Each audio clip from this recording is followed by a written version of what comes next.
বিসমিল্লাহির রহমানির রহিম।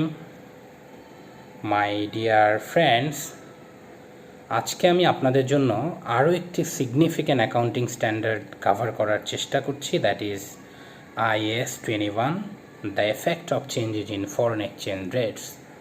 অর্থাৎ ফরেন এক্সচেঞ্জ রেট যদি চেঞ্জ হয়, সেই চেঞ্জটাকে আমরা কিভাবে ফাইন্যান্সিয়াল স্টেটমেন্টসে ইনকর্পোরেট করব, সেটারই ডিটেল গাইডলাইন IAS 21-এ দেয়া হয়েছে। ডিয়ার ফ্রেন্ডস, IAS 21 নিয়ে ডিটেল ডিসকাশন করার আগে আমি IAS 21-এর যে সিগনিফিক্যান্ট টার্মিনোলজিগুলো সেগুলো আগে ক্লিয়ার করার চেষ্টা করছি, তারপর আমি IAS 21 নিয়ে ডিটেল ডিসকাশন করব। আমি প্রথমেই যেই টপিক্সটা নিয়ে কথা বলতে চাই সেটা হচ্ছে foreign activities. So what is foreign activities? IAS 21 foreign activities বলতে কি বুঝিয়েছে? IAS 21 ফরেন অ্যাক্টিভিটিস বলতে দুটো জিনিসকে বুঝিয়েছে। একটা হচ্ছে ফরেন ট্রানজ্যাকশানস আর একটা হচ্ছে ফরেন অপারেশনস। ফরেন ট্রানজ্যাকশানস এবং foreign operations. So what is foreign transactions and what is foreign operations? Foreign transactions হচ্ছে ফরেন কারেন্সির মাধ্যমে যদি কোনো ট্রানজ্যাকশানস হয়, সেটা হচ্ছে ফরেন ট্রানজ্যাকশানস। জিনিসটা আমি আরেকটু ডিটেলে বলার চেষ্টা করি। সেটা হচ্ছে যে আমরা যদি ফরেন কারেন্সির মাধ্যমে কোনো ট্রেড করি, দ্যাট ইজ আমরা যদি ওভারসিজ কোনো ট্রানজ্যাকশানস করি, অর্থাৎ আমরা যদি বিদেশ থেকে কোনো গুডস প্রকিউর করি অর্থাৎ ইম্পোর্ট করি, অথবা বিদেশে কোনো গুডস সেল করি বা এক্সপোর্ট করি, অথবা আমরা যদি বিদেশ থেকে কোনো বরোয়িংস নেই অথবা বিদেশে কোনো ইনভেস্ট করি, সমস্ত কিছু হচ্ছে ফরেন ট্রানজ্যাকশানস। অর্থাৎ in the form of buy, sell, investment or borrowings, আমরা যদি ফরেন কারেন্সিতে বা বিদেশে যদি আমরা কোনো এই ধরনের কোনো ট্রানজ্যাকশানস করি, সেটা হচ্ছে ফরেন ট্রানজ্যাকশানস। আচ্ছা, আমি আপনাদেরকে জিনিসটাকে আরেকটু ক্লিয়ার করি আপনাদের কনফিউশনটাকে দূর করার জন্য। Foreign transactions not necessarily mean that যে এটা ওভারসিজ ট্রানজ্যাকশানসই হতে হবে। আপনি যদি ডোমেস্টিকভাবেও ফরেন কারেন্সি দিয়ে কোনো ট্রেড করেন, অর্থাৎ আপনি লোকালি যদি কোনো বাই সেল করেন, সেটার সেটেলমেন্ট যদি ফরেন কারেন্সি দিয়ে হয়, সেটাও foreign transactions for the purpose of IAS 21। এটা হচ্ছে ফরেন ট্রানজ্যাকশানস।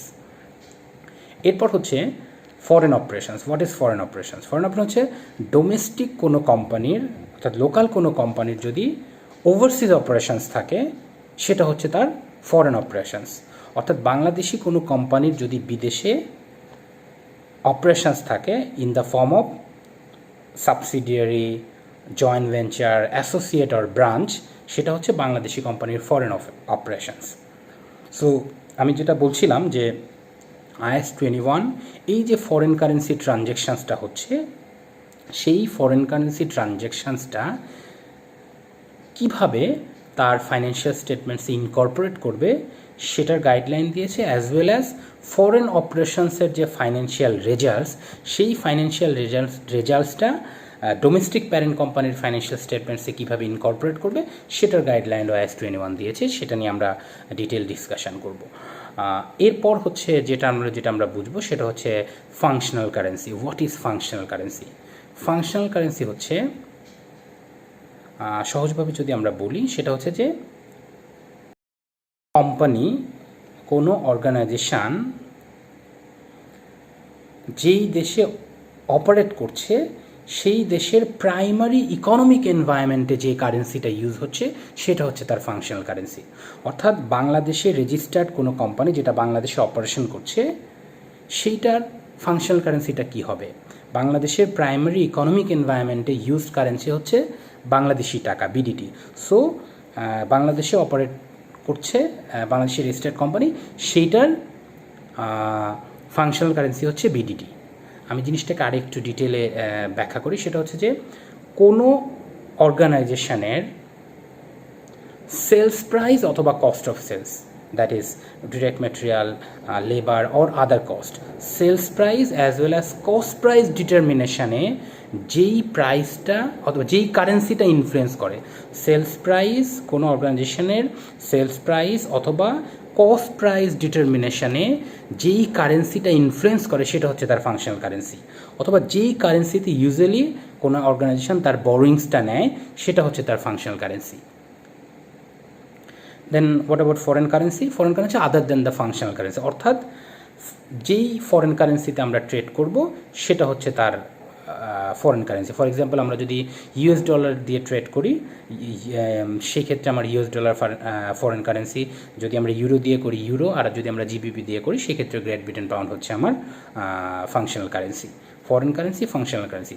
এরপর the most significant terminology IAS 21 বোঝার জন্য এই টার্মিনোলজিটা খুবই ইম্পর্ট্যান্ট, সেটা হচ্ছে মনিটারি অ্যাসেটস, লায়াবিলিটিস এবং non monetary assets and liabilities. Monetary assets and liabilities এবং non monetary assets and liabilities, এই জিনিসগুলো, এই টার্মিনোলজিগুলো যদি আমরা ভালোভাবে বুঝতে পারি, আমি মনে করি IAS 21 নিয়ে আমাদের আর কোনো ধরনের কোনো কনফিউশন থাকবে না। সো আমি চেষ্টা করছি মনিটারি অ্যাসেটস এবং লায়াবিলিটিসটাকে বোঝানোর জন্য। So what is monetary assets and liabilities? আমি IAS 21-এর যে ডেফিনেশন সেটাকে বলার চেষ্টা করছি। সেটা হচ্ছে যে IAS 21 বলা আছে যে the right to receive, the right to receive or an obligation to deliver, the right to receive or an obligation to deliver a fixed or determinable amount of currency. The right to receive অর্থাৎ কোনো নির্দিষ্ট পরিমাণ amount receive করার যে right, অথবা কোনো নির্দিষ্ট পরিমাণ কারেন্সি, টাকা ডেলিভার করার অথবা পেমেন্ট করার যে অব্লিগেশন, সেটাই হচ্ছে মনিটারি অ্যাসেটস অ্যান্ড লায়াবিলিটিস। আমি জিনিসটাকে একটু প্র্যাকটিক্যালি বুঝাই। সেটা হচ্ছে যে আমরা জানি যে মনিটারি ট্রানজ্যাকশানসের ফলে আমাদের যে অ্যাসেট বা লায়াবিলিটি জেনারেট হয়, অর্থাৎ আমরা যদি কোনো ক্রেডিটে কোনো সেল করি অথবা ক্রেডিটে কোনো বাই করি, এর ফলে আমাদের রিসিভেবলস এবং পেয়েবলস ক্রিয়েট হয়। সো এই রিসিভেবলের টাকাটা আমাদের রিয়েলাইজ হবে কিভাবে? রিসিভেবলের টাকাটা রিয়েলাইজ হবে in the form of money. So যেই অ্যাসেটসের ভ্যালুটা মানি দ্বারা রিয়েলাইজ হবে সেটা হচ্ছে মনিটারি অ্যাসেটস। অথবা যদি ট্রেড পেয়েবল হয়, এই ট্রেড পেয়েবলটা সেটেল করতে আমাদের কী লাগবে? মানি লাগবে, কারেন্সি লাগবে। সো যেই অব্লিগেশনের ভ্যালুটা মানি দিয়ে সেটেলড হবে সেটা হচ্ছে তার monetary liabilities. So monetary asset and লায়াবিলিটিসের একেবারে সোজা কথা হচ্ছে যে মানি দ্বারা যেটা সেটেলড হবে, আইদার রিসিভ অথবা পেমেন্ট, মানি দ্বারা যেটা সেটেল হবে সেটি হচ্ছে মনিটারি অ্যাসেটস। সো আমি কিছু প্র্যাকটিক্যাল এক্সাম্পল দিই। আমি যেটা বললাম trade receivable as well as trade payable. এবং সবচেয়ে pure monetary assets and liability হচ্ছে যে foreign currency balance, that is bank balance, bank balance, not necessarily foreign currency, bank balance as well cash, সেটা হচ্ছে ক্যাশ অ্যান্ড ক্যাশ ইকুইভ্যালেন্ট হচ্ছে monetary assets. ব্যাঙ্কে আমার যে টাকা আছে সেটা হচ্ছে monetary asset, as well as cash যে টাকা সেটা হচ্ছে আমার মনিটারি অ্যাসেটস। এরপর আমি যে জিনিসটা নিয়ে বলতে চাই সেটা হচ্ছে যে মনিটারি অ্যাসেটস এবং লায়াবিলিটিসকে ক্লিয়ার করার জন্যই আমরা যদি দেখি অ্যাডভান্স ডিপোজিটস অ্যান্ড প্রিপেমেন্টস যে হেডটা, তো আমরা যদি কোনো অ্যাডভান্স দিই, সেই অ্যাডভান্সের হিসাবে তো আমরা অ্যাসেটের মধ্যে রাখি অ্যাডভান্স অ্যাসেট, সেটা আমরা কি মনিটারি অ্যাসেট বলবো আর নন মনিটারি অ্যাসেট বলবো? এটার সহজ কথা হচ্ছে যে depending on the situation. For example, আমরা যদি কোনো খরচের এগেনস্টে কোনো অ্যাডভান্স দিই, যে আমি অ্যাডভান্স দিলাম, তারপর যখন আমি বিল পাবো বা সার্ভিস পাবো, গুডস পাবো, তখন আমি খরচ হিসেবে এটাকে অ্যাডজাস্ট করব। সেই ক্ষেত্রে যেই অ্যাডভান্সের টাকাটা এক্সপেন্সেসের মাধ্যমে অ্যাডজাস্ট হবে সেটা ডেফিনেটলি মনিটারি অ্যাসেটস না। মনিটারি অ্যাসেট হইতে গেলে আমাকে মানি পেতে হবে। যেহেতু আমি অ্যাডভান্স টাকা দিয়েছি, বিনিময়ে তো আমি কোনো মানি পাবো না, বিনিময়ে আমি একটা গুডস পাবো, সেই গুডসটাকে খরচ হিসাবে অ্যাসেট হিসাবে রিকগনাইজ করা হবে। সো এই যে অ্যাসেটসের ভ্যালু, অ্যাডভান্সের যে ভ্যালুটা, সেটা কিন্তু মানি দ্বারা অ্যাডজাস্ট হবে না, সেটা হচ্ছে এক্সপেন্সেস ও অ্যাসেট দ্বারা অ্যাডজাস্ট হবে। সেই কারণে এটা মানিটারি অ্যাসেট না, এটা মানিটারি ভ্যালু। হাউএভার যদি এরকম কোনো অ্যাডভান্স বা ডিপোজিটস থাকে যে আমরা নির্দিষ্ট কোনো একটা ফ্যাসিলিটিস অ্যাভেল করার জন্য কোনো সিকিউরিটি মানি অথবা অ্যাডভান্স দিয়েছি, যেটা ওই কন্ট্রাক্ট পিরিয়ড শেষে যেটা রিফান্ডেবল হবে, যে আমি যাকে দিয়েছি, যে রেগুলেটরকে দিয়েছি অথবা যেই প্রতিষ্ঠানকে দিয়েছি, সে আমাকে ব্যাক করবে একটা সার্টেন টাইম পর, সেই ক্ষেত্রে কিন্তু সেটা মানিটারি অ্যাসেট হবে, কারণ আমি মানি পাবো ওইটা অ্যাসেটের টাকা যখন আমি রিয়েলাইজ করব। So depending on the situation, যদি সেটা এক্সপেন্সিভ অ্যাসেটের সাথে অ্যাডজাস্ট হয়, সেটাকে নন মানিটারি অ্যাসেটস বলবো, আর যদি সেটা আমি রিফান্ড পাই, সেটাকে মানিটারি অ্যাসেটস বলবো। আমি জিনিসটাকে আরও ক্লিয়ার করার জন্য কতগুলো এক্সাম্পল দিচ্ছি ওয়ান বাই ওয়ান, তাইলে আপনাদের আর কোনো কনফিউশন থাকবে না। What about property, plant and equipment? আমি প্রপার্টি, প্ল্যান্ট অ্যান্ড ইকুইপমেন্ট নিয়ে কথা বলতে চাই। যে আমরা প্রপার্টি, প্ল্যান্ট অ্যান্ড ইকুইপমেন্টকে আমরা দেখি যেটা মানিটারি অ্যাসেট কিনা নাকি নন মানিটারি অ্যাসেটস। আমি যেটা বলেছি যে মানি দ্বারা সেটেল হবে কিনা। প্রপার্টি, প্ল্যান্ট অ্যান্ড ইকুইপমেন্টের যে ভ্যালু, ইউজুয়ালি আমরা জানি এটা রিয়েলাইজ হয় কি উইথ দ্য ডেপ্রিসিয়েশনের মাধ্যমে এই ভ্যালুটা রিয়েলাইজ হয়। যেহেতু আমি অ্যাসেটের বিনিময়ে কোনো মানি পাই না অ্যাসেট সেটেল করতে, আমার এটা ডেপ্রিসিয়েশন দিয়ে অ্যাসেটের ভ্যালুটা রিয়েলাইজ হয়, সো এটা মানিটারি অ্যাসেট না। এখন আপনারা প্রশ্ন করতে পারেন, যদি নন ডেপ্রিসিয়েবল অ্যাসেট হয়, যেটার ভ্যালু ডেপ্রিসিয়েশনের মাধ্যমে রিয়েলাইজ করা যাবে না, হয়তো আলটিমেট ডিসপোজালে ভ্যালুটা রিয়েলাইজ করা যাবে, অথবা যদি কোনো অ্যাসেট সেল করে তো আমি টাকাও পেতে পারি, সেই ক্ষেত্রে আমি এটাকে মানিটারি অ্যাসেট বলবো কিনা। সেক্ষেত্রে যদিও এটা টাকার বিনিময়ে সেটেল হবে বা হতে পারে, বাট এখানে আরেকটা কন্ডিশন আমি শুরুতেই বলেছি, সেটা হচ্ছে যে a fixed or determinable amount of currency at the time of recognition. অর্থাৎ আমি যখন এই অ্যাসেটটাকে রিকগনাইজ করেছিলাম, তখন কি এরকম কোনো কন্ডিশন ছিল যে একটা ফিক্সড বা ডিটারমিনেবল অ্যামাউন্ট অফ কারেন্সি আমি পাবো? নো। অ্যাসেটটা সেল করে আমি আমার তো এখানে বার্গেন অপশান থাকবে বায়ারের, সো আমি নট নেসেসারিলি যে একটা ফিক্সড অথবা ডিটারমিনেবল অ্যামাউন্ট পাবো, আমি দেখা যাবে ভেরিয়েবল অ্যামাউন্ট পাইতে পারি, কোন অ্যামাউন্ট পাবো সেটা তো ফিক্সড না। এই কারণে যেহেতু ফিক্সড এবং ডিটারমিনেবল অ্যামাউন্ট না, সেই কারণে আমি এটাকে মানিটারি অ্যাসেট বলবো না অ্যাসেটের ক্ষেত্রে, প্রপার্টি, প্ল্যান্ট অ্যান্ড ইকুইপমেন্টের ক্ষেত্রে। এরপর আমরা আসি যে আমরা যদি কোনো বন্ড বা ডিভেঞ্চারে ইনভেস্ট করি, বন্ড বা ডিভেঞ্চারে যদি আমরা ইনভেস্ট করি, আমরা জানি যে একটা সার্টিন টাইম পর সেই ডিভেঞ্চারের টাকা বা বন্ডের টাকা আমি ফেরত পাবো, সো এটা মানিটারি অ্যাসেট, যেহেতু মানি ফেরত পাবো। তেমনিভাবে যদি আমরা শেয়ারে ইনভেস্ট করি, দ্যাট ইজ ইকুইটি ইনস্ট্রুমেন্টে ইনভেস্ট করি, যে ইকুইটি শেয়ারে যদি আমরা ইনভেস্ট করি, সেটা আসলে কী হবে? ইফ ইট ইজ আ তার আগে আমি ইকুইটি শেয়ার এবং প্রেফারেন্স শেয়ারের যে একটা পার্থক্য, যে আপনারা জানেন যে ইকুইটি শেয়ার, প্রেফারেন্স শেয়ারের মধ্যে দুইটা ভাগ আছে, একটা রিডিমেবল প্রেফারেন্স শেয়ার, একটা হচ্ছে irredeemable preference share. Redeemable preference share অর্থাৎ একটা সার্টেন ম্যাচুরিটি পরে যখন এটা রিডিম করবে, টাকাটা ফেরত পাওয়া যাবে, সেটা কিন্তু মানিটারি অ্যাসেট হবে, কারণ আমি জানি যে একটা সার্টেন টাইমের পরে আমি যে টাকাটা ইনভেস্ট করেছিলাম সেটা আমাকে ফেরত দিবে, that is a kind of debenture আর বন্ড, এই কারণে এটা কিন্তু মানিটারি অ্যাসেট হবে। বাট ইকুইটি শেয়ার কিন্তু আমি জানি যে একটা সার্টেন ম্যাচুরিটিতে কিন্তু এটা ফেরত পাওয়া যাবে না। আলটিমেটলি সমস্ত পার্টি, আমার যারা ক্রেডিটর্স আছে, প্রেফারেন্স শেয়ার হোল্ডার আছে, রিডিমেবল, সবার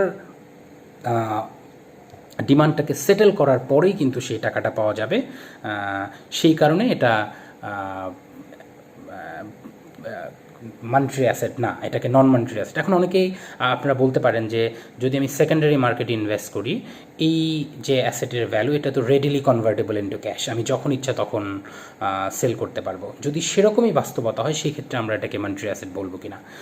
সেক্ষেত্রেও আমরা বলবো না, কারণ আমি শুরুতে একটা কথা বলেছি, যদিও সেকেন্ডারি মার্কেটে যে শেয়ারটা ইনভেস্ট করা হয় সেটা রেডিলি কনভার্টেবল ইন্টু ক্যাশ, আমি চাইলেই মানি দ্বারা সেটেল করতে পারি, বাট ওই যে আমি বলেছি যে fixed or determinable amount of currency. আমরা জানি যে শেয়ার মার্কেটে ভ্যালুটা ফ্লাকচুয়েট করে, এটা বাড়ছে এবং কমছে, এটা কিন্তু ফিক্সড না। যেহেতু ফিক্সড না at the time of recognition, এটা ফিক্সড না যে আমি এই অ্যামাউন্টটাই পাবো, এই কারণে এটাকে আমি মানিটারি অ্যাসেট বলবো না, এটাকে নন মানিটারি অ্যাসেট হিসাবেই বলবো। This all are the monetary and non monetary assets. Liability হচ্ছে যে সমস্ত লায়াবিলিটিকে মানি দ্বারা সেটেল করতে হবে সেটা হচ্ছে মনিটারি লায়াবিলিটি, আর যেটা মানি দ্বারা সেটেল করতে হবে না সেটা হচ্ছে non monetary liabilities. This are the monetary assets and liabilities. এখন প্রশ্ন হচ্ছে যে এই যে আমি যে সমস্ত মনিটারি অ্যাসেটস এবং মনিটারি লায়াবিলিটিস নিয়ে কথা বললাম, এই সবগুলো অ্যাসেটস এবং লায়াবিলিটিসই কি IAS 21-এর স্কোপের মধ্যে পড়বে কি না, যে এই সমস্ত অ্যাসেটস, সমস্ত মনিটারি অ্যাসেটস এবং মনিটারি লায়াবিলিটিস অথবা নন মনিটারি অ্যাসেটস এবং লায়াবিলিটিস সেটা IAS 21-এর স্কোপের মধ্যে পড়বে কি না। এখানে সবচেয়ে যে ইম্পর্ট্যান্ট ইস্যুটা, যেটা অনেকেই কনফিউজ করে, এই জিনিসটা যদি আমাদের মাথায় থাকে তাহলে আমাদের আর এই জিনিসটা নিয়ে কোনো ধরনের কোনো প্রবলেম হবে না। মাথায় রাখতে হবে যে সেই সমস্ত মনিটারি অ্যাসেটস অ্যান্ড লায়াবিলিটিস এবং non monetary assets and liabilities যেগুলো ফরেন কারেন্সি ডিনোমিনেটেড, অর্থাৎ যেই সমস্ত অ্যাসেটস অথবা লায়াবিলিটিস ক্রিয়েট হয়েছে ফরেন কারেন্সি ট্রানজ্যাকশানসের মাধ্যমে। ইট মিনস আমরা যদি লোকাল কারেন্সিতে কোনো সেল অথবা বাই করি, লোকাল কারেন্সিতে কোনো বরোয়িং নিয়ে অথবা ইনভেস্ট করি, সেটা কিন্তু IAS 21-এর স্কোপের মধ্যে পড়বে না। অর্থাৎ আমরা যদি এক্সপোর্ট অথবা ইম্পোর্ট করি যেটা ফরেন কারেন্সি দিয়ে সেটেল হবে, অথবা আমরা ফরেন কারেন্সিতে ইনভেস্ট করি, যে ফরেন শেয়ার ইনভেস্ট করি, অথবা কোনো ফরেন বরোয়িং আমরা নেই, ফরেন কারেন্সিতে বরোয়িং নেই, যেহেতু এটা ফরেন কারেন্সি দিয়ে সেটেল হবে, ইট মিনস ওই সমস্ত মনিটারি অ্যাসেটস এবং লায়াবিলিটিস যেটা ফরেন কারেন্সি ডিনোমিনেটেড, অর্থাৎ ফরেন কারেন্সি দিয়ে যেটা সেটেল হবে, আইদার আমি ফরেন কারেন্সি পাবো অথবা ফরেন কারেন্সি দিয়ে সেটেল করব, পেমেন্ট করব, only those monetary assets এবং লায়াবিলিটিস হচ্ছে IAS 21-এর যে স্কোপ, সেই স্কোপের মধ্যে পড়বে। এটাই হচ্ছে আমার সিগনিফিক্যান্ট যে টার্মোলজি, এই সিগনিফিক্যান্ট টার্মোলজিগুলো আমি আপনাদেরকে ক্লিয়ার করলাম। এখন আমি যে আমি প্রথমেই বললাম যে ফরেন কারেন্সি ট্রানজ্যাকশানস এবং ফরেন অপারেশনস এগুলো কীভাবে ফাইন্যান্সিয়াল স্টেটমেন্টসে ইনকর্পোরেট করবো, অর্থাৎ কীভাবে রিকগনাইজ করব, অথবা কীভাবে রিকগনিশনের পরে সাবসিকুয়েন্টলি এইগুলোকে মেজার করব, তো সেটা নিয়ে আমি এখন কথা বলছি। আমি শুরুতেই যেটা বলার চেষ্টা করছি সেটা হচ্ছে ফরেন কারেন্সি ট্রানজ্যাকশানস। ফরেন কারেন্সি ট্রানজ্যাকশানসটা আমি ইনিশিয়ালি কীভাবে রিকগনাইজ করব। আমার ফার্স্ট কথা হচ্ছে যে সমস্ত ফরেন কারেন্সি ট্রানজ্যাকশানস, আমি ফরেন কারেন্সি দিয়ে বাই করি, সেল করি, ইনভেস্ট করি অথবা লোন নেই, সেটা হোক মনিটারি অ্যাসেটস অথবা monetary what ever it is, সমস্ত ফরেন কারেন্সি ট্রানজ্যাকশানসটা আমি ইনিশিয়াল রিকগনিশনে, অর্থাৎ অ্যাট দ্য ডেট অফ ট্রানজ্যাকশানস, যেই ডেটে ট্রানজ্যাকশানসটা ঘটবে অথবা যেই ডেটে ট্রানজ্যাকশানটা ফার্স্ট তার রিকগনিশন ক্রাইটেরিয়া মিট করবে, অ্যাসেট লায়াবিলিটি হিসাবে অথবা ইনকাম এক্সপেন্স হিসাবে ফার্স্ট যেই ডেটে রিকগনিশন ক্রাইটেরিয়া মিট করবে অথবা যেই ডেটে ট্রানজ্যাকশানটা ঘটবে, সেই ডেটের যে spot rate between foreign currency and local currency, এই দুটার যে এক্সচেঞ্জ রেট, সেই রেট দিয়ে আমি ট্রান্সলেট করব। ফর এক্সাম্পল, আমি যদি বিদেশে আমি আমেরিকা একটা প্রোডাক্ট আমি $10,000 দিয়ে সেল করলাম, তো $10,000 দিয়ে যদি আমি সেল করি, জানুয়ারি মাসে আমি সেল করলাম, তাহলে এইটা আমি আমার বুকস অফ অ্যাকাউন্টসে আমার ফাংশনাল কারেন্সিতে আমি কিভাবে এই সেলসটাকে রিকগনাইজ করব। তাহলে এই সেলস আমি রিকগনাইজ করবো এটা সেলস ক্রেডিট, এবং আমি যে ক্রেডিট সেল করছি রিসিভেবল ডেবিট। তাইলে কত টাকায় সেলস ক্রেডিট করব আর কত টাকায় রিসিভেবল ডেবিট করব। তাহলে আমি ধরে নিচ্ছি 1 জানুয়ারি 2020-তে আমি এই ট্রানজ্যাকশানসটা করেছি, সেই সময় আমার এক্সচেঞ্জ রেট ছিল 85, দ্যাট ইজ $1 সমান 85 BDT। সেই ক্ষেত্রে আমি $10,000 দিয়ে যেহেতু করেছি, তাহলে আমি 10,000 × 85, 8,50,000 টাকা দিয়ে আমি ওই যে স্পট ডেট, অর্থাৎ 1 জানুয়ারির যে রেটটা ছিল সেই রেট দিয়ে ট্রান্সলেট করে আমি receivable as well as sales recognise করবো, রেভিনিউ। তাহলে রেভিনিউ 8,50,000 টাকা এবং রিসিভেবল 8,50,000 টাকা। এটা হচ্ছে আমি অ্যাট দ্য ডেট অফ ট্রানজ্যাকশানটা যেই ডেটে ঘটলো সেই ডেটে আমি রিকগনাইজ করলাম। এটা হচ্ছে জেনারেল রুল সমস্ত ট্রানজ্যাকশানসের ক্ষেত্রে। At the date of transaction অর্থাৎ দ্য স্পট রেট যেটা, সেই স্পট রেটে আমি সেই জিনিসটাকে ট্রান্সলেট করে ফাইন্যান্সিয়াল স্টেটমেন্টসে ইনকর্পোরেট করবো। এটা হচ্ছে জেনারেল রুল। হাউএভার IAS 21 বলেছে যে যদি huge amount of foreign currency transactions daily বেসিসে হয়, যেটা প্র্যাকটিক্যালি স্পট রেট ধরে ট্রান্সলেট করাটা ডিফিকাল্ট, সেই ক্ষেত্রে IAS 21 একটা পারমিশন দিয়েছে যে তুমি চাইলে এটাকে এভারেজ রেটে করতে পারো। এভারেজ রেট হচ্ছে যে তুমি ডেইলি রেটটাকে কনসিডার করে একটা মান্থলি এভারেজ করে, যে 30 দিনের যে রেটটা, 30 দিনের রেটটা একটা মান্থলি এভারেজ মানে এভারেজ করে সেই এভারেজ রেটে ট্রানজ্যাকশানসটা প্রত্যেক স্পট রেট খুঁজে খুঁজে প্রত্যেক দিন না করে একটা মান্থলি এভারেজ রেট বের করে সেই এভারেজ রেটে রিকগনাইজ করা যাবে, সেটা IAS 21 পারমিশন দিয়েছে। প্রোভাইডেড যদি সেই যে ডেইলি ফরেন কারেন্সি রেটটা এটা যদি সিগনিফিক্যান্টলি ফ্লাকচুয়েট করে, মানে সিগনিফিক্যান্টলি ভ্যারি করে, যে এক ডেটে 85, এক ডেটে 80, 81 এরকম যদি সিগনিফিক্যান্টলি ভ্যারি করে, সেই ক্ষেত্রে বলেছে যে না, স্পট রেটেই করতে হবে। কারণ আমি যদি সিগনিফিক্যান্টলি ভ্যারি করার পরেও যদি আমি একটা এভারেজ রেট করি, এটা মেবি মিসলেডেড ব্যালেন্স অথবা মিসলেডেড অ্যাকাউন্ট ব্যালেন্সের কিন্তু একটা প্রেজেন্টেশন হবে। সেই কারণে বলেছে যে না, স্পট রেটেই করতে হবে। আর যদি সিগনিফিক্যান্টলি ভ্যারি না করে, যদি ভলিউম অফ ট্রানজ্যাকশনস অনেক বেশি হয়, যে প্র্যাকটিক্যালি এটা challenges two incorporate on a daily basis, সেই ক্ষেত্রে অ্যাভারেজ রেটটাকে করা যাবে। এটা হচ্ছে ইনিশিয়াল রিকগনিশন, ক্লিয়ার। এরপর হচ্ছে যে আমি যেটা বলছি subsequent measurement. What would be the subsequent measurement? Initial transactions থেকে আমরা একটা মনিটারি অ্যাসেট অথবা লায়াবিলিটি রিকগনাইজ করলাম, রিসিভেবল, পেয়েবল অথবা অ্যাসেট রিকগনাইজ করলাম। ফরেন কারেন্সিতে যেই অ্যাসেটটা আমি কিনলাম, মেশিনারিজটা কিনলাম অথবা গুডসটা কিনলাম, ইনভেন্টারি মানে ইম্পোর্ট করে যেটা আমি আনলাম, অথবা ফরেন কারেন্সি ডিনোমিনেটেড যে ট্রানজ্যাকশানসটা হলো, সেই ক্ষেত্রে আমি অ্যাসেট অথবা লায়াবিলিটি রিকগনাইজ করছি, that is non monetary assets, অথবা যেটা মনিটারি অ্যাসেট রিকগনাইজ করেছি, সেই যে ব্যালেন্সগুলো সেগুলো সাবসিকুয়েন্টলি আমি কীভাবে মেজার করব? প্রথম কথা হচ্ছে ইনিশিয়াল রিকগনিশন হবে স্পট রেটে অথবা এভারেজ রেট, যদি প্র্যাকটিক্যালি চ্যালেঞ্জ হয়। তাহলে সাবসিকুয়েন্ট মেজারমেন্ট হচ্ছে ক্লিয়ার গাইডলাইন দিয়েছে, দুই ভাগে আমাদেরকে ভাগ করতে হবে সাবসিকুয়েন্ট মেজারমেন্টকে, whether it is a monetary asset or non monetary asset.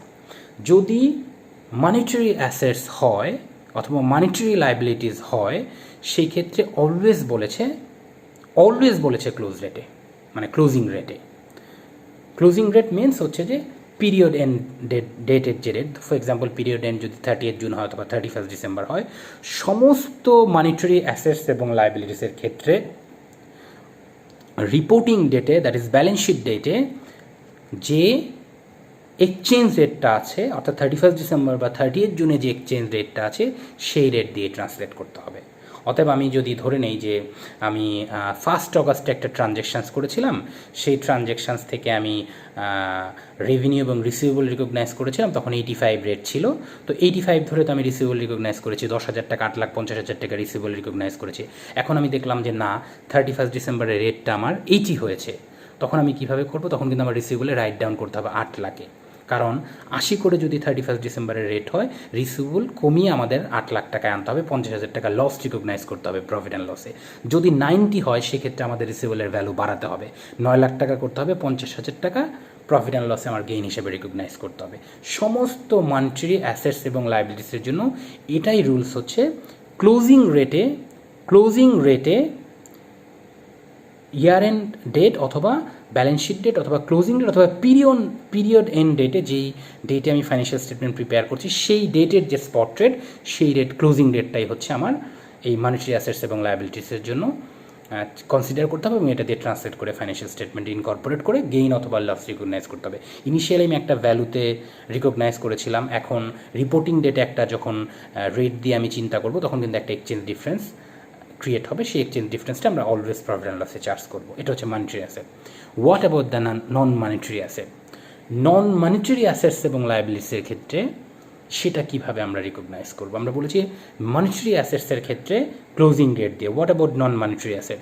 That is, আমি নন মনিটারি অ্যাসেট বলতে আমি এখন একটা এক্সাম্পল দিচ্ছি, যে আমার কোনো একটা মেশিনারিজ আমি কিনেছি, ইম্পোর্ট করেছি, ফরেন কারেন্সি দিয়ে কিনেছি।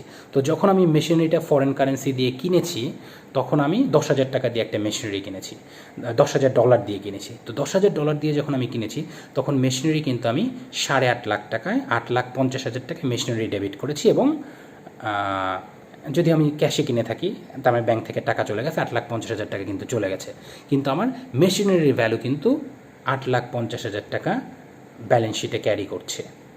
সেটা রাইট ডেপ্রিসিয়েশন যদি চার্জ হয়, ডেপ্রিসিয়েশন চার্জ করার পর যে ভ্যালুটা চার্জ হচ্ছে, সেটাই কিন্তু ক্যারি করছে। এখন প্রশ্ন হচ্ছে সেই মনিটারি অ্যাসেটটাকে আমি foreign currency translation, foreign currency rate যদি চেঞ্জ হয় সেক্ষেত্রে আমি মনিটারি অ্যাসেটের ভ্যালু, নন মনিটারি অ্যাসেটের ভ্যালুটাকে চেঞ্জ করব কি করব না। প্রথম কথা হচ্ছে যে non monetary asset, that is property plant and equipment অথবা ইনভেন্টরি যেটাই হোক, এইটা যদি যেহেতু এটা নন মনিটারি অ্যাসেট, এটা যদি হিস্ট্রিক্যাল কস্টে দেখানো হয়, ফর এক্সাম্পল আমরা জানি যে IAS 21 অনুযায়ী প্রপার্টি প্ল্যান্ট অ্যান্ড ইকুইপমেন্টের ভ্যালুটাকে কস্ট মডেল অথবা রিভ্যালুয়েশন মডেল, দুইটা মডেলেই দেখানো যায়। যদি আমরা প্রপার্টি প্ল্যান্ট অ্যান্ড ইকুইপমেন্টের ভ্যালুটাকে কস্ট মডেলে দেখাই, অর্থাৎ আমি যেই প্রাইসে আমি অ্যাকুইজিশন করেছিলাম সেই প্রাইসটাকেই ধরে আমি ভ্যালুটাকে ক্যারি ফরওয়ার্ড করি, ডেপ্রিসিয়েশন চার্জ করি, সেই ক্ষেত্রে সেটাকে কস্ট মডেলে দেখানো হচ্ছে। কস্ট মডেলে যদি দেখাই সেই ক্ষেত্রে ফরেন কারেন্সি নিয়ে আর কোনো ধরনের কোনো চিন্তা করতে হবে না। অর্থাৎ শুরুতে যেই রেট দিয়ে 85 রেট দিয়ে যে আমি প্রপার্টি প্ল্যান্ট অ্যান্ড ইকুইপমেন্টের ভ্যালুটা রিকগনাইজ করেছিলাম সেই রেটটাই ক্যারি করবে এবং সেই রেট দিয়ে কিন্তু আমি ডেপ্রিসিয়েশন ট্রান্সলেট করব। অতএব এখানে ফরেন কারেন্সি নিয়ে চিন্তা করার কোনো ধরনের কোনো প্রয়োজন নাই, যেহেতু এটা আমি হিস্ট্রিক্যাল কস্টে দেখাচ্ছি যে যেই ভ্যালুতে রিকগনাইজ করছিলাম সেই ভ্যালুটাকেই বেস ভ্যালু ধরে আমি ভ্যালুটাকে ক্যারি ফরওয়ার্ড করছি, সেই ক্ষেত্রে ফরেন কারেন্সি নিয়ে কোনো ধরনের কোনো চিন্তা করা যাবে না। বাট যদি সেই প্রপার্টি প্ল্যান্ট অ্যান্ড ইকুইপমেন্টটা রিভ্যালুয়েশন মডেলে দেখাই, যে কস্টের পরিবর্তে আমি রিভ্যালুয়েশন মডেলে দেখালাম, সেই ক্ষেত্রে আমরা ফরেন কারেন্সি নিয়ে চিন্তা করব কি করব না। সেই ক্ষেত্রে আমরা অবশ্যই ফরেন কারেন্সির এক্সচেঞ্জ রেট নিয়ে চিন্তা করব। তাহলে সেই ক্ষেত্রে কোন ভ্যালু দিয়ে আমরা ফরেন কারেন্সি বা কোন রেট দিয়ে আমরা ফরেন কারেন্সির এক্সচেঞ্জ রেটটাকে বের করে সেটা আমরা ফাইন্যান্সিয়াল স্টেটমেন্টে এফেক্ট দিব, সেটা হচ্ছে যে যেই ডেটে অ্যাসেটসের ভ্যালুটা মানে রিভ্যালুয়েশন, যেটা রিভ্যালুড অ্যামাউন্টটা ডিটারমাইন করা হবে। অর্থাৎ কোনো একটা অ্যাসেট 3 বছর পরে যদি ফার্দার রিভ্যালুয়েশন করে একটা নতুন ভ্যালু এস্টিমেট করা হয়, রিভ্যালু করা হয়, অর্থাৎ যেই ডেটে ভ্যালুটাকে ডিটারমাইন করা হলো যে আজকে থেকে এই অ্যাসেটের ভ্যালুটা রিভ্যালু করার পর এত টাকা হলো, সেই ডেটের যে এক্সচেঞ্জ রেট, স্পট রেট, সেই ডেট দিয়ে কিন্তু অ্যাসেটটাকে ট্রান্সলেট করতে হবে এবং সেই অনুযায়ী এক্সচেঞ্জ গেইন লসটাকে কিন্তু আবার রিকনসিডার করতে হবে। আমি দুইটা এক্সাম্পলের মাধ্যমে আমি ক্লিয়ার করি, একটা হচ্ছে ইনভেন্টরি এবং একটা হচ্ছে প্রপার্টি প্ল্যান্ট অ্যান্ড ইকুইপমেন্ট। ইনভেন্টরির ক্ষেত্রে আমরা জানি যে inventory as per IAS 2 inventory should be stated at lower of cost or net realisable value. Inventory cost এবং নেট রিয়েলাইজেবল ভ্যালুর মধ্যে যেটা ছোট সেই ভ্যালুতে ক্যারি করতে হবে। ইনভেন্টরি ক্যারিং অ্যামাউন্ট হবে কস্ট এবং নেট রিয়েলাইজেবল ভ্যালুর মধ্যে যেটা ছোট সেই ভ্যালুতে ইনভেন্টরির ভ্যালুটা ক্যারি করতে হবে, অর্থাৎ ক্যারিং ভ্যালু হবে দুইটার মধ্যে যেটা ছোট সেইটা। তাহলে কোনো একটা ইনভেন্টরি যখন আমি কিনেছিলাম তখন ফরেন কারেন্সির যে ভ্যালু দিয়ে, ধরুন $10,000 দিয়ে আমি ইনভেন্টরি কিনেছিলাম, তো ওই ইনভেন্টরির ভ্যালু যদি রিপোর্টিং ডেটে, খেয়াল করার চেষ্টা করেন যে আমি ইনিশিয়ালি 10,000 টাকা দিয়ে কিনেছিলাম, সো আমি ইনভেন্টরি হিসাবে ডেবিট করেছিলাম 10,000 টাকা আর আমি ক্যাশ পেমেন্ট দিয়ে দিয়েছিলাম। সো 10,000 টাকা ইনভেন্টরি ভ্যালু কিন্তু ক্যারি করছে in the foreign currency, foreign currency value হচ্ছে 10,000 টাকা। এখন আমি দেখলাম রিপোর্টিং ডেটে এটা আমি অগস্ট মাসে কিনেছিলাম অথবা জানুয়ারিতে কিনেছিলাম, 31 ডিসেম্বরে ইনভেন্টরির ভ্যালু যদি ডলারে 10,000 না থেকে 9,500 হয়ে যায়, তখন আমি ইনভেন্টরি কোন ভ্যালুতে দেখাবো? তাহলে আমরা বলেছি লোয়ার, দুইটার মধ্যে যেটা ছোট সেই ভ্যালুতে দেখাতে হবে, লোয়ার অফ কস্ট।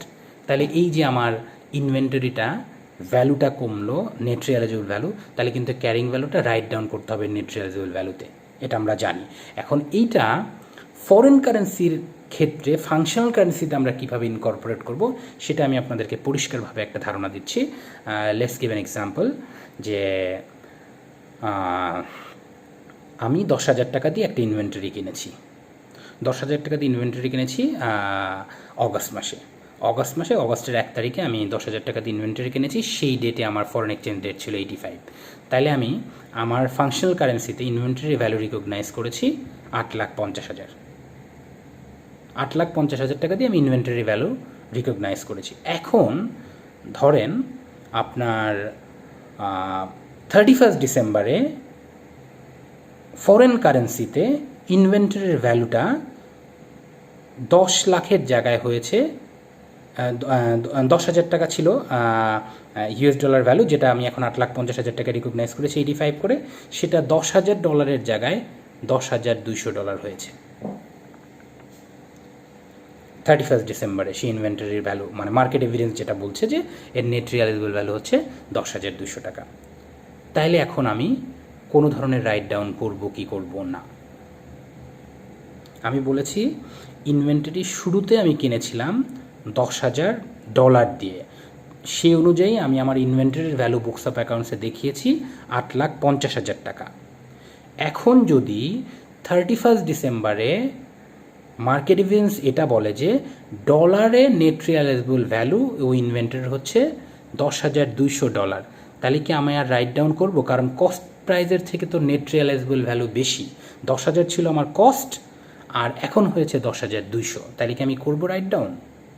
ইউজুয়ালি তো করার কথা না, কিন্তু আমাকে চিন্তা করতে হবে ফরেন কারেন্সিতে না, আমাকে চিন্তা করতে হবে local currency. For example, local কারেন্সিতে আমি যখন রিকগনাইজ করেছিলাম 1 অগাস্টে, তখন আমার রেট ছিল 85।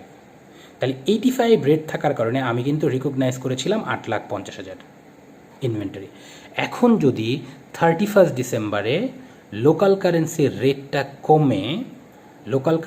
রেটটা কমে যদি 80 করে হয়, ফরেন এক্সচেঞ্জ রেট চেঞ্জ হয়ে গেছে যে 31 ডিসেম্বরের রেট হচ্ছে 80, তাহলে আমাকে যেটা করতে হবে, এই যে current value net realisable value 10,200, এই 10,200কে 80 দিয়ে ভাগ করতে হবে। 10,200কে যদি আমরা 80 দিয়ে ভাগ করি, সেটা ডেফিনেটলি 10,200কে দিয়ে যদি আমরা 80 দিয়ে গুণ করি, 10,200কে 80 দিয়ে গুণ করলে কিন্তু আমার 8,50,000 থেকে ভ্যালুটা কম হয়, 8,16,000 হয়। খেয়াল করুন যে আমার ফরেন কারেন্সিতে ভ্যালু কিন্তু বেশি, net realisable value 10,200, but translation rate that is 31 ডিসেম্বরের যে এক্সচেঞ্জ রেট সেটা কিন্তু পড়ে গেছে, 85 জায়গায় 80 হয়ে গেছে।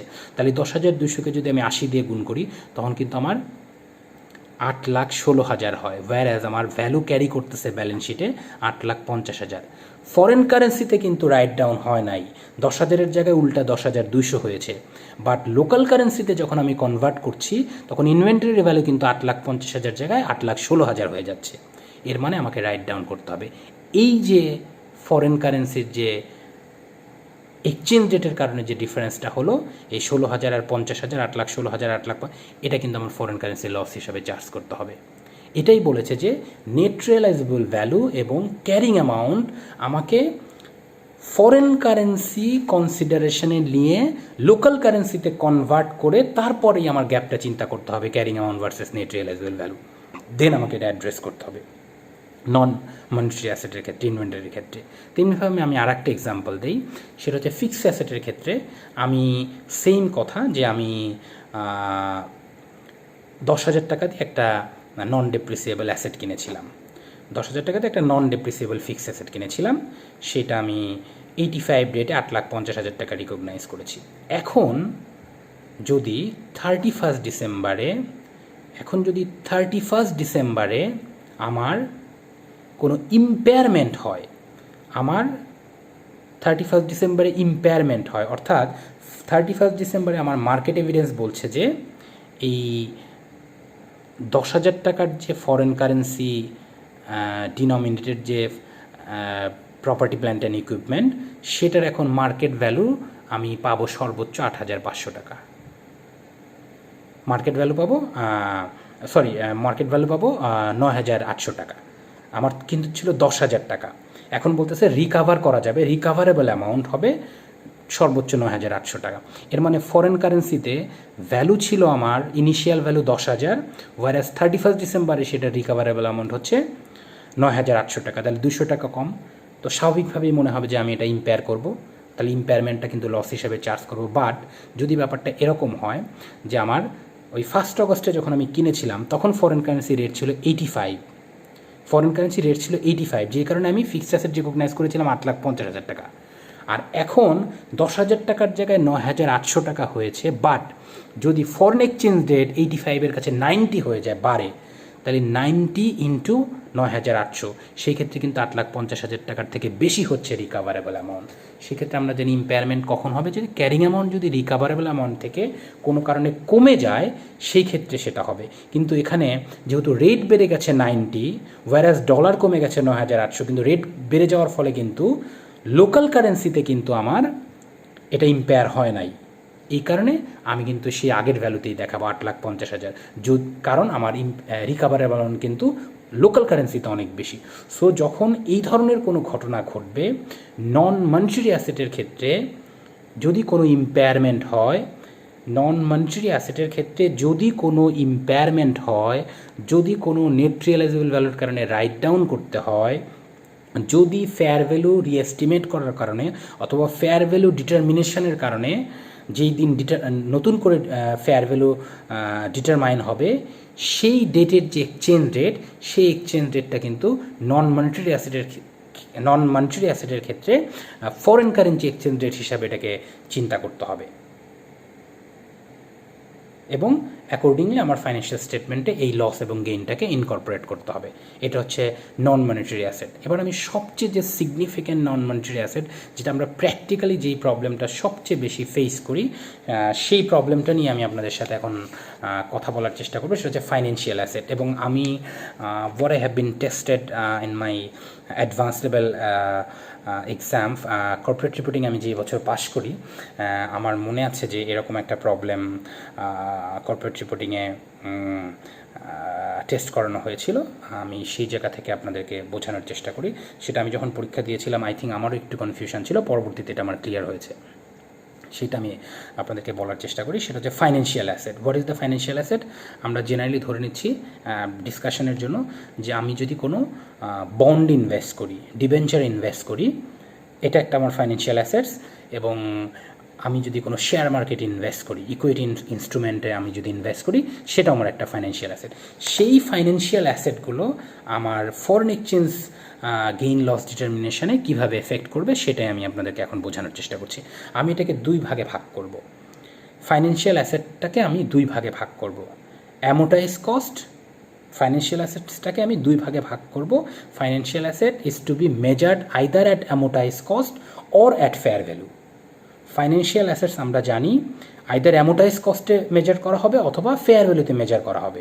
এটা আগে এবং পরে। আমি আগে বলতে যখন আমি 39 দিয়ে করতাম, তখন যে 4টা ক্লাস ছিল, held to maturity, available for sale, loans এবং ফেয়ার ভ্যালুতে profit and loss, financial instrument, financial asset, এইগুলোর ক্ষেত্রেও কিন্তু আলটিমেটলি মেজারমেন্টটা হয়তো আইদার অ্যামোটাইজ কস্ট অথবা ফেয়ার ভ্যালু।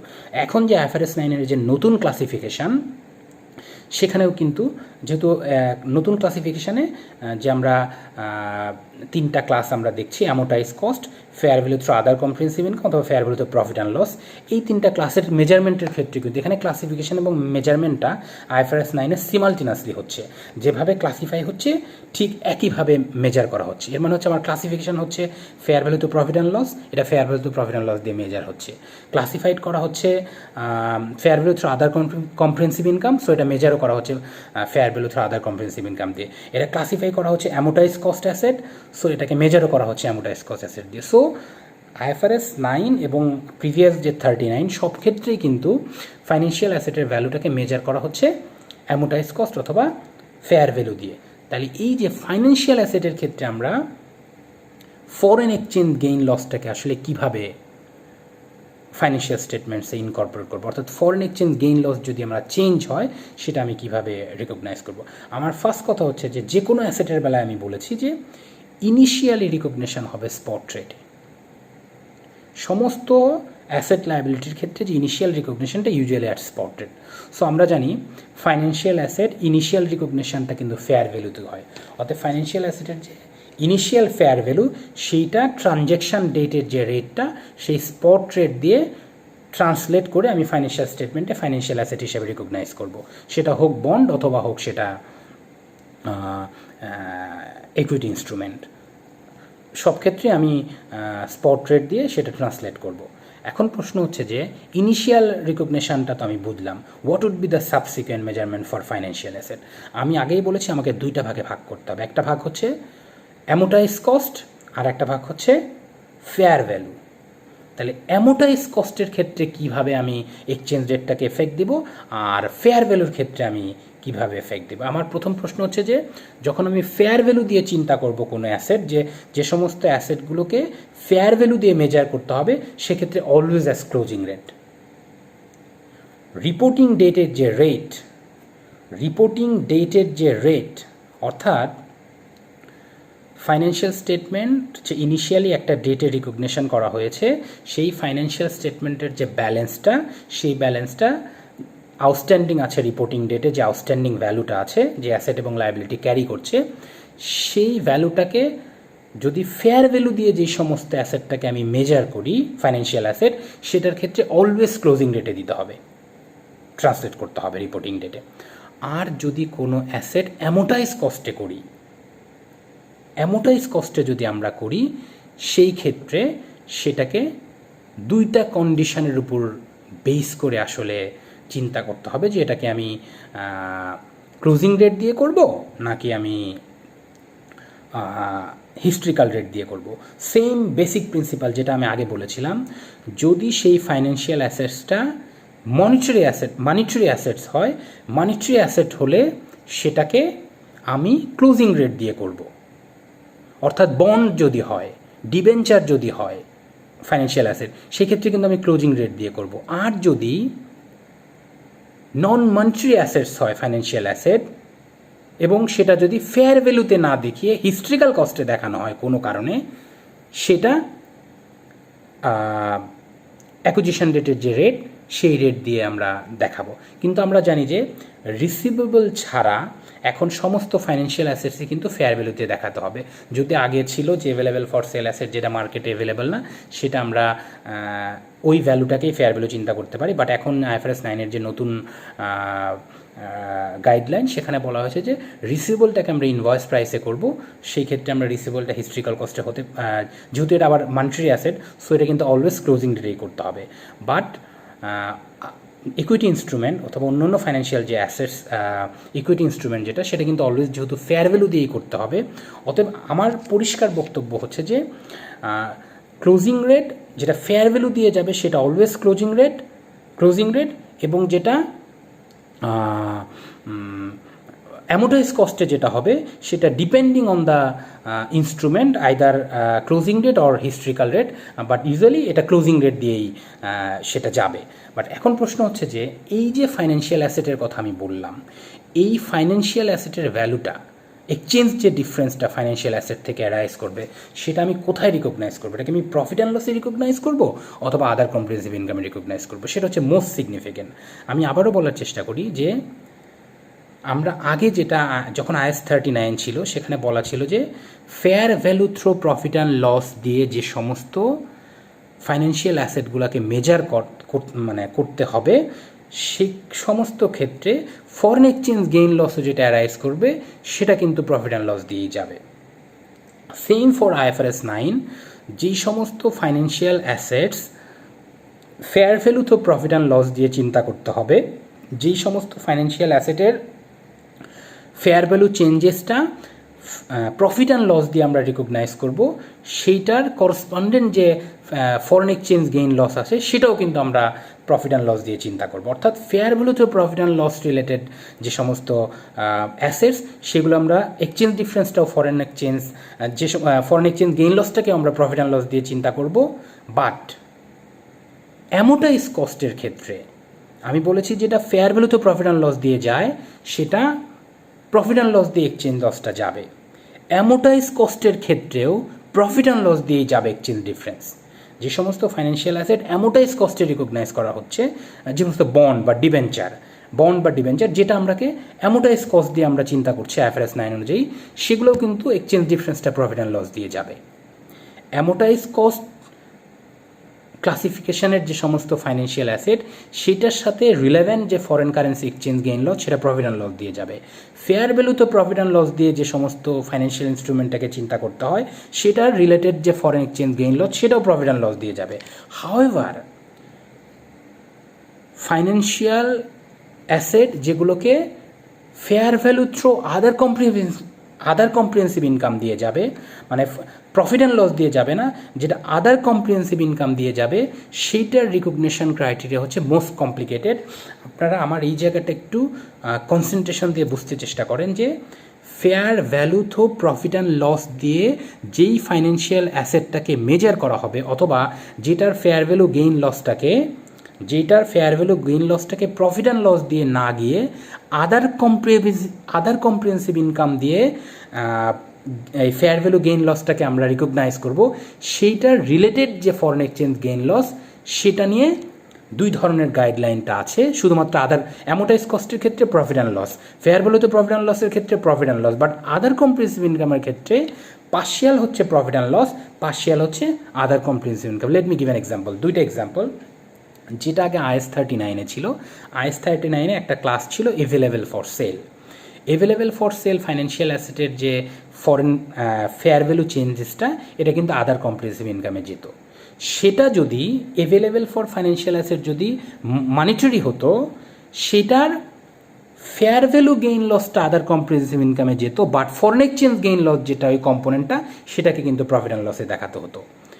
আবার এভেলেবেল ফর সেল ফাইন্যান্সিয়াল অ্যাসেটের ক্ষেত্রে যেই সমস্ত অ্যাসেটের ফেয়ার ভ্যালু চেঞ্জটা আদার কম্প্রিহেন্সিভ ইনকাম দিয়ে যেত এবং যে সেটা নন মনিটারি অ্যাসেট হতো, for example equity instrument, equity share যেটা, সেটার ফরেন এক্সচেঞ্জ ডিফারেন্সটা কিন্তু আদার কম্প্রিহেন্সিভ ইনকামে যাবে।